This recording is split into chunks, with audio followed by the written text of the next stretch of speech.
Thank you. Thank you, everybody, for coming. I do want to start off by saying that our thoughts are with those that were affected during this tragic incident that occurred this past weekend. With that, I also do want to say thank you to everybody in this room, and for your patience and understanding that it wasn't the time for us to discuss what we were going to do with the game, and for being patient for us to get to this point right now. There were other factors that needed to be discussed before we got to where we are today. So, as we get going, I do want to kind of let everyone know coming to this decision today wasn't just myself. It was meeting with President Stokes, our university administration, UNMPD, of course, NMSU, our coaches, everyone that I can possibly sit down with and have good dialogue to make sure that we make the right decision for UNM, for NMSU, for the future of this rivalry. And again, we want to have a healthy competition with NMSU. That is something we strive for. I know they strive for the same. So for us, as we go forward with this decision, my number one importance will always be our student athletes and their safety, and our coaches and everybody else that's involved in our events. So with that being said, and I think most of you already know where we're going with this, we've decided to not move forward with the game on December 3rd. And we've also decided that we are going to cancel the game that was previously scheduled for this past week. The decision from our part, as much as we'd love to see our men's basketball teams competing, the Lobos and Aggies, we felt at this time there needed to be a pause. This event just recently occurred. There's still a lot of anxiety and concerns in the community, and we want to make sure that those take precedent over this event. With that, as I continue to put some consideration into this, some of the things that we discussed was the unrest, the situations that surrounded that. Also took into consideration past experiences, what we've experienced over the last several years. We need to understand what has happened, what has gotten us to this position in regards to the game itself. And I want to make sure that we can continue to provide a safe environment for our fans, for our student athletes, for our coaches. And those previous events that have occurred, we can do better. I truly believe, and I believe that New Mexico State feels the same way. And communicating again also with New Mexico State Athletic Director Mario Mocha, he also supported the concern about playing the game down at NMSU and being able to provide the necessary support for our student athletes, coaches, and fans. So in going through all this, it was making sure that can we do it right, but also is the time right. There's still too many things going on right now, and I want to make sure that we put everything in consideration. So I'm going to stop right there, open it up. I know there's going to be plenty of other questions. As Frank said, please understand from my perspective, I cannot answer anything in regards to the incident that had nothing to do with anyone within UNM athletics. And I think that gives me, unfortunately, no ability to understand everything that's happening and everything else. So it puts me in a position I really cannot answer. And I don't know anything really besides that. So I'll be happy to open it up. I want to start off with kind of some logistic stuff, and, Yep. and obviously in light of the incident that caused the postponement, this is secondary, but that's where we're at right now. Sure. What did the game cost you? What did you guys lose by missing out on this rivalry game? We're still putting all that information together. It's not 100% tabulated, all the potential loss, but it was in the six figures. You're looking at anywhere between little short, under 500,000. This game probably would have garnered our athletic department. And that includes ticket refunds, the concessions and stuff. What do you do with season ticket holders who thought they were getting 18, I think, home games this year? Do you have to do any refunding to season ticket holders? So season ticket holders, we are discussing right now, because there is a possibility that we might add some games to fill in some of those games that now we're not playing later down the year. But in regards to this game, one of the things that we are strongly considering, we are going to be moving forward with is we feel it's right to be able to reimburse those individuals that bought those single game tickets for this event. As much as it hurts financially for us, it's the right thing to do. Our fans We've asked them to trust us and come support our student athletes. If they at some point feel they want to donate that ticket cost towards the athletic department, wonderful, we'll take it. But for our perspective, we want to make sure that they understand, first and foremost, that this game wasn't played, and we get that this time of year might be a little bit difficult financially, and so if we can return those funds to them, we will do so. Yes, sir. What is it going to take for you, the athletic department, the university, to feel comfortable in renewing these games next season or at some point in the future? That's a great question. And what we're really sitting here to discuss is some of these that are a lot more passionate and heated, and where the fans really have kind of just gotten to a point where we really need to probably take a look and make sure we have everything we need. I truly feel like we have the support through UNMPD, APD, others here to be able to host a game and do it well. But this is a bigger question. This is us sitting down together at the table, NMSU and UNM, and making sure that we think this is how it's going to be the same response at their venue as it is at ours. And so now's the time to do that, because we all want this to be a healthy environment. All our sports, except a couple this year, as others alluded to, have truly compete every year, and they have healthy, and our games have been. But we have to find a way to make sure that everything surrounding the game experience is at the level that we expect it to be. And that's security. That's going to be, that's everything. That's how we communicate the narrative all the way from the start to the finish. I'm just curious, moving Yes, forward, sir. obviously not rivalry, but you got the Lobo Classic coming up. I mean, is security going to be bumped? Are you going to have, give fans security coming in, Yeah, I even before this event, I felt like we do an unbelievable job when it comes to safety, security, and everything else.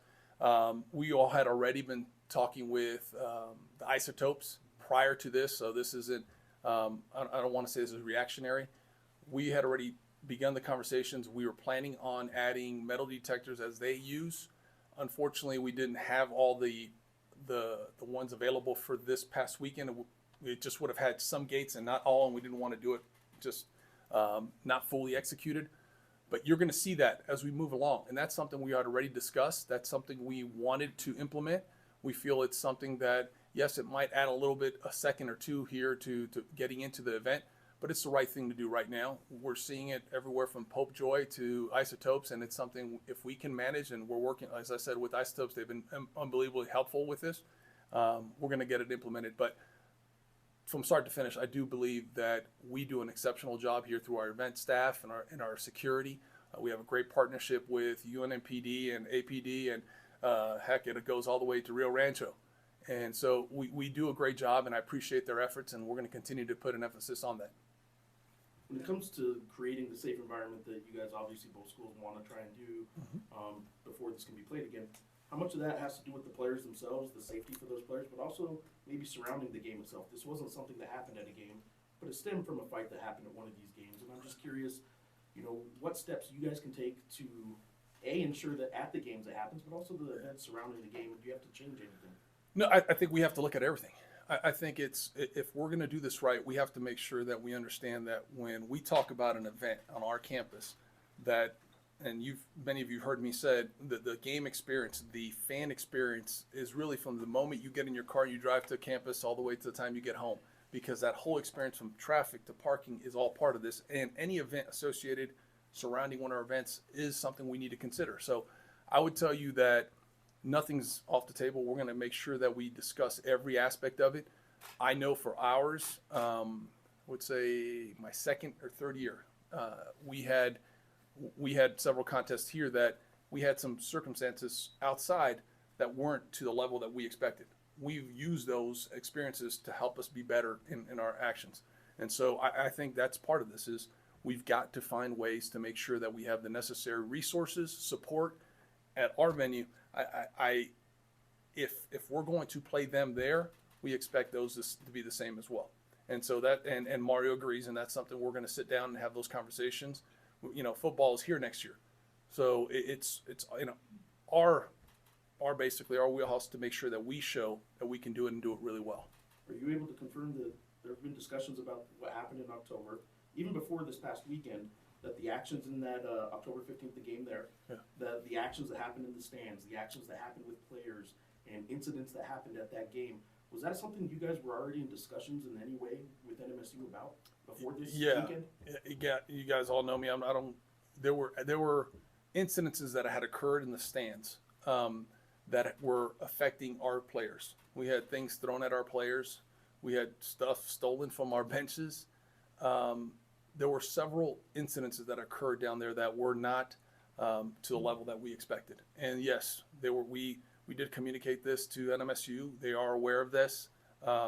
Luckily, nobody was hurt in respect to those situations, but it's still a concern to know that individuals had access to those areas that potentially can, be future or further harm or concerns. NMSU announced earlier that they're going to be starting to search players' bags when they go on the road trips. Are you guys making any changes to how your athletes, how they prepare to go travel on the road, even to games that are not against NMSU? Yeah, whatever they do is what they do. I can tell you that I have the most confidence in our coaches and our student athletes. They understand what our expectations are here. And look, I'm not going to sit here and say that none of our student athletes have weapons. I don't know that for certain. But they understand what my expectations are and what our coaches' expectations are about having anything that would be considered a concern. When we go on the road, we do our part to communicate what our expectations are, and at this point, don't feel like it is necessary, but because we put the work in the front end to make sure that they understand what we're trying to do here. You mentioned you spoke with Mario about the decision to cancel these games. Were they part of this discussions to say, okay, we're not coming, or did you just tell them, hey, we're not coming? Again, this isn't a one-sided situation. Everybody needs to be involved in this discussion and this decision. Our President Stokes was involved. Their chancellor was involved in the conversations. I think we took more of a proactive role because they had other circumstances they were facing at the time. For me, it was making sure that we put everything on the table, regardless if it was sided towards NMSU or UNM. And so I tried to put everything that could be considered, and so that we can have that good dialogue, and we did. And again, there was no hesitation on their part. They understood. They also had to look at themselves and say, can we do what is necessary in such a short turnaround? Because to just have a game the way they have games, I don't know if it's at the level that we would expect it or hope it would be. That's just my personal opinion. And that he understood that, and he said, I truly understand and agree. And so those are things that we're going to continue to work on. And but no, he was involved. So were their administration as well as ours. This definitely wasn't just one person making a decision. Yes, ma'am. How's the relationship between UNM and NMSU? How is this going to look moving forward? The reality is our coaches respect each other. Our administration respects each other. We work alongside each other when it comes to, honestly, everything. If you go back to COVID all the way through every legislative cycle, we have to be aligned. And we've had success because of that. And when it comes to funding and other opportunities, I do believe that our student athletes do respect each other. I think when at the end of the day, they see the rivalry and they understand the fan base has the passion they bring to the table. But as far as respect, I do believe that there's reciprocal on both sides. Could it get better? Can we do more things to show that our community, our fans, that we need to do things a little bit differently, and we got to make sure that everybody is working and walking together forward. That's what we're going to do. Will this in any way alter the December 11th women's game here in the pit? No, I actually asked Mario earlier, and he said that he had spoken to his coach, and his coach wants to come forward and and play the game. So at this point, we will review from now to that game everything we need to make sure that we have everything in place. Yes, it will be the first time an NMSU game is housed after the incident that just occurred. We're aware of that. We understand there might be some more feelings associated, But we hope this is a great opportunity for our fans, their fans, to come in and show not just our this game, but show New Mexico, show the country that we come together and we can do this and do it right.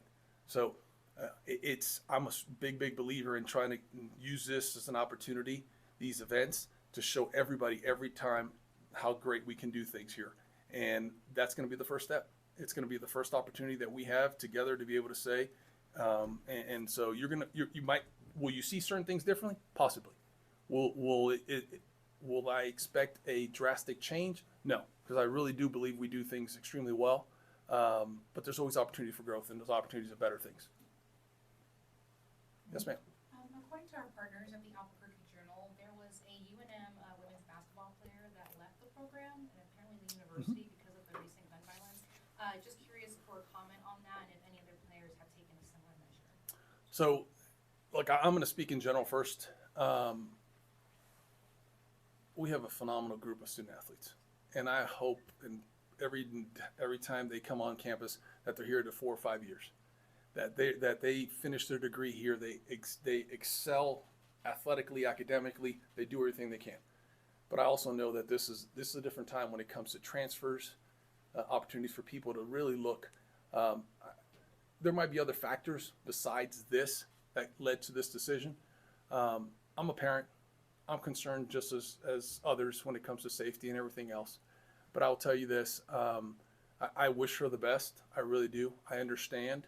And we've had conversations with every one of our student athletes. We've had our coaches, our administration, others that I have personally not been able to reach everyone, but I've had my staff members and coaches that have had communication with their student athletes. And we asked them, if this is a concern or anything else, let's have this conversation. Let's see what we can do. If they need any additional support, we're going to provide it for them. But I want to wish Brooke the best opportunity wherever she decides to go.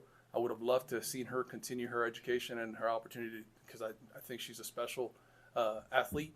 But I understand, and I respect her decision. In any of those conversations with other student athletes, have you gotten any indication that anyone else is either considering or just even concerned about campus safety right now? No, you know what? I think this is an isolated incident, and I think people need to kind of keep that aware as far as on our campus. And are we all always, again, my priorities are safety of our student athletes. I have over 450 student athletes here that every night when I go to bed, I have that in the back of my mind. And so I do, and I try to have our staff work on doing everything we can possibly do to make sure that we provide a safe environment. We give them outlets, opportunities to go places instead of putting themselves potentially in a position. So at this point, no student athlete has expressed that. Could there be another one? Maybe. But we want to make sure that we do everything to secure, to give them the assurance, but also give them the opportunity to be able to say, okay, I get it and I understand, and be aware of their surroundings right now. Anything else? One quick follow-up to the Yeah, please. business side of this, the scheduling thing. Mhm. In light of the fact that you guys are going to lose $400,000 to $500,000 out of this game, would any additional games that are being made up, is there anywhere you can give them money to buy a game? Because these teams don't come here for free. You have to buy the game. So You've been talking to a basketball coach already? This is a promotional deal here. No, I would tell you this. It is going to become a little bit of a challenge to try to find games, especially when you try to have somebody come play here at the pit. It's already a challenge as it is. There might be an opportunity to play neutral sites. Some teams have to make up certain games as well because they've lost them for whatever reason. So if we can find an opportunity to do that, and let's see if we can with a home and home. So I'm not taking it off the table if we have to find some additional revenue some way, somehow. If I have to go fundraise, I have to sit with a donor and see if I can fundraise some more money to make one of those opportunities possible. Great. I would love to get two more games to give them an opportunity to play 2 more games. Hopefully one of those are at home for our fan base's sake. But if we can't, we're going to figure it out. I would love to be able to look at the end of the year and be able to look back and say, we were able to get those games and that's helped us get into the NCAA. And I know it's a long way from now to then, but we, you know, every opportunity that we can make it up and make sure that that's available, we're going to do so. And to make sure the contracts do have penalties. If you guys don't play NMSU and they don't play you, there's, I think, $100,000 penalty. Have both schools already agreed to, Yeah, just waive that? Both Just to make sure? both administrators, both president and chancellors have agreed to this. So I would say yes. This, and if I think we got long-term, you know, opportunities that we can make better in this. So I don't see that being a concern. Anything else? All right. Thank you all. Truly appreciate it. Honestly, Thanks a lot. thank you for your patience and understanding, y'all.